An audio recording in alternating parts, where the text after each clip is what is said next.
So last week we looked at the life of Jesus.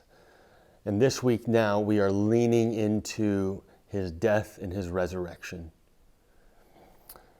We see that his life was lived a perfect, sinless life that allowed him to be completely removed and untouched by sin.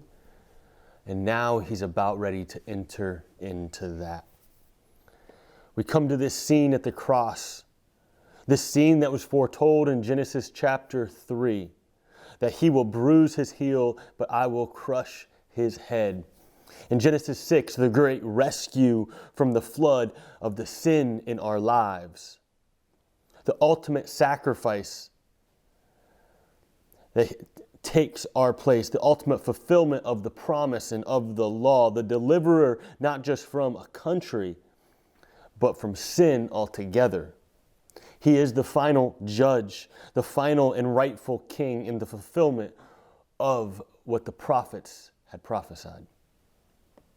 See, many times when it comes to this story, we can gloss over it quickly and we can say, oh yeah, Jesus died and he rose again. Cool, great story.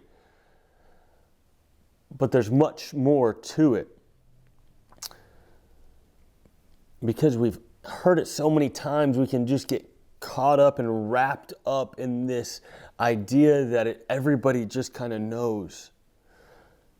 However, this is the climax of the story.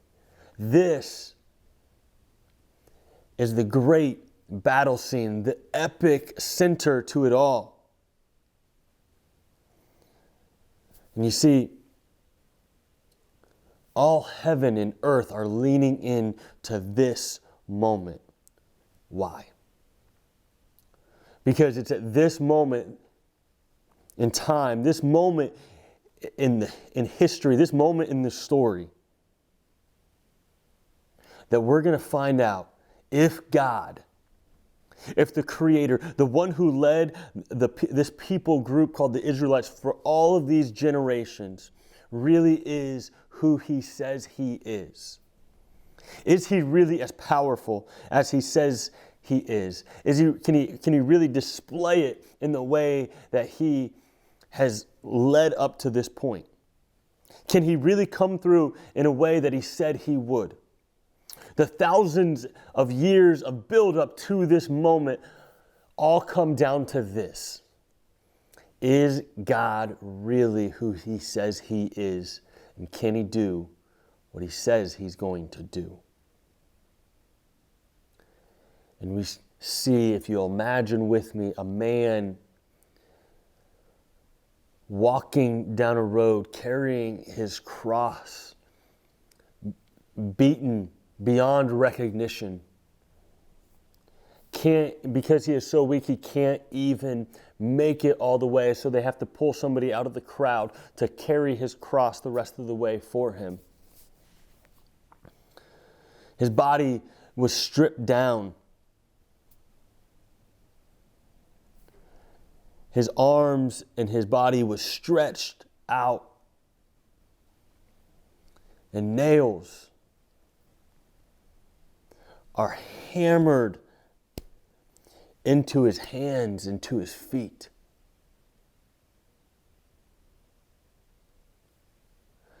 And you can imagine the agony and the pain of something piercing your flesh and going all the way through and pinning you to a rough, splintered cross.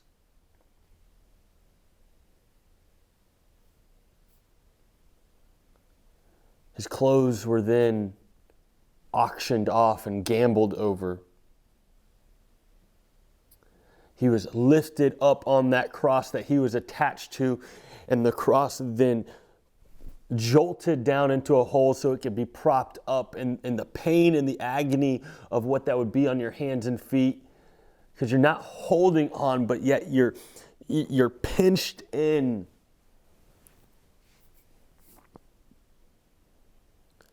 He was made fun of. People spit on him.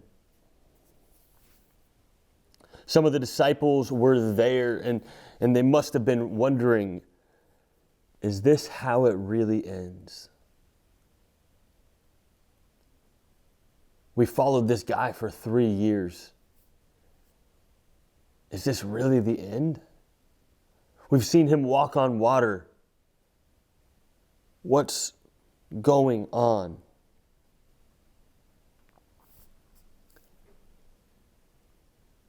And we get a few glimpses of what Jesus does while he's on the cross. People, once again, are mocking him, and some are glad that he is hanging there because he's finally going to be gone.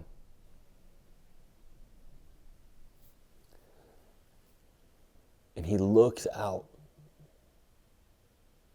and he looks upon the crowd. And once again, as Jesus so many times in his life, it says he looks upon the crowd and had compassion. He had compassion when again he looks on the crowd and he says, Father, forgive them,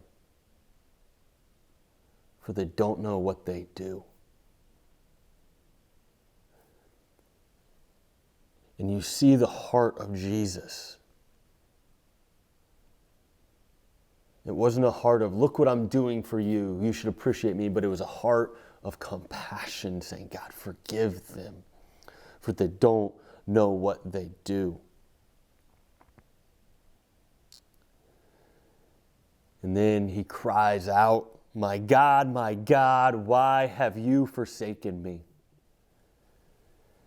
And for the first time throughout all of eternity, because you have to remember that Jesus has always been with the Father, even before the foundations of the earth. And for the first time, there has been a separation and a distance between them. Why? Because in this moment, Jesus is taking on the sin of the world, and he's putting it on his shoulders and shedding his blood to cover all of that, because he is the perfect, sinless, spotless Lamb of God.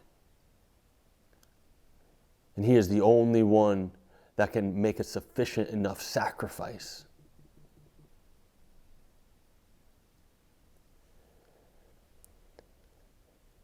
And then he cries out in one word in the Greek, tetelestai. It is finished. And Jesus says, it is finished, because he has taken it all upon that. And it says, after he had said this, he breathed his last. And there Jesus is, the Son of God, God himself in human form, hanging on a cross, lifeless. No more heartbeat. Lungs are not pumping. And they take him off this cross. A limp body. And they go and lay him in a cold, dark grave.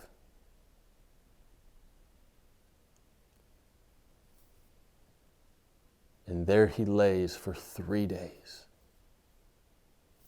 3 days he's in this tomb.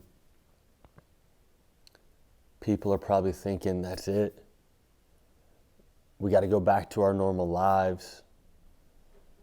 There's confusion, there's sorrow, there's hurt, there's pain. All these different emotions are going on in people's lives.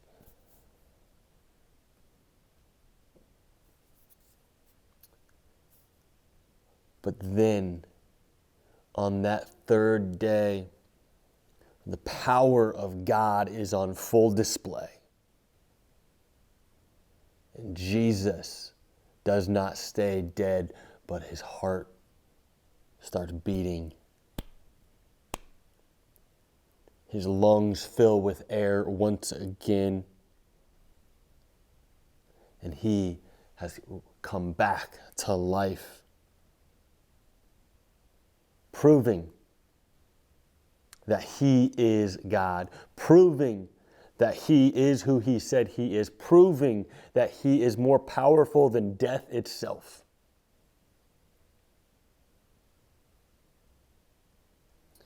And we've been talking about the redemptive nature of this story. And we see how Jesus has been redeeming, and he stepped into the place that we deserve to die, the death that we deserve to die. And he stepped into there and said, I'm perfect. I can take it all on me because I am the perfect one. But I'm also more powerful than Satan. And this is why he was only bruised. Because if you are only bruised, you still live. And so Jesus, proving that he is God, proving that he is stronger than death, rose again. And because of this, his death was not in vain. Because of this, he is who he says he is, and he is alive and living to this day. And we celebrate that, and we should never gloss over this story because it is the most magnificent story of all time. It is the epic story. It is the central focus of the gospel. And without it, without Jesus dying, without him rising again, this story means nothing. But with him rising again after he had died, it means everything.